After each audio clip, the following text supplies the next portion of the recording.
Voyez-vous de Gilles Brullet. Voyez-vous, le poème perd toute sa forme quand on le clame entre quatre murs, comme l'algue hors de l'eau, comme l'enfant hors de son rire. Le mur élève de pierre coraux. J'ai lancé un œuf dur sur un mur blanc. Le mur, c'est les ardasses, c'est Caillatan. Qu'après le dit lancé, le mur fut blanc cassé.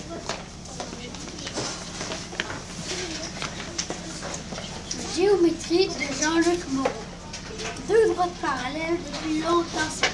Nous toucher les ailes ne pourrons-nous jamais laisser les géomètres nous part avec nous. C'est bien beau notre maître, mais tant de kilomètres, ça donne le tournis. Si les sorts vous accablent dans les petits genres, rapprochez-vous. Que diable! Rapprochez-vous encore.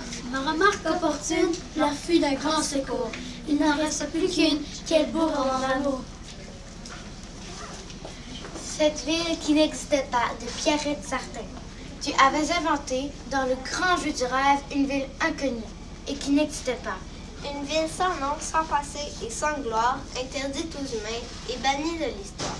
Seuls nichaient dans ses murs les oiseaux du bonheur et leurs trilles volaient pour charmer les étoiles. Ainsi se rejoignait un élan d'amour dans la ville enchantée, à jamais innocente. La terre enfin lavée de tous ses vieux péchés et le ciel embrasé des feux de l'espérance.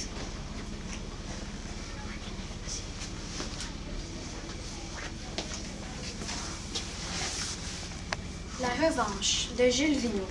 Quand je suis redescendue dans la ville, l'herbe avait poussé haut dans les rues. Et le talus était si beau qu'on avait envie de s'étendre et de ne rien faire que dormir et rêver jusqu'au soir.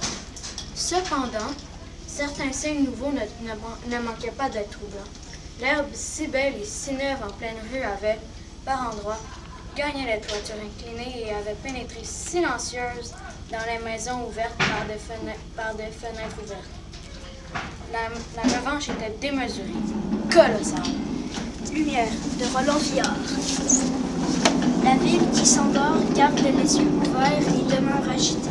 Son immense décor de théâtre en plein air, concurrence la nuit, défie l'obscurité. Cependant, d'où je suis, aucun bruit ne semble s'échapper des milliers de lumières. Et là-bas, les dernières fenêtres éclairées ont l'air de côtoyer les lueurs éternelles des fenêtres du ciel. Rue de Georges Jean. Les rues sont vides, les fenêtres s'ouvrent enfin sur la nuit. On voit encore des passants et des chats qui sortent des murs.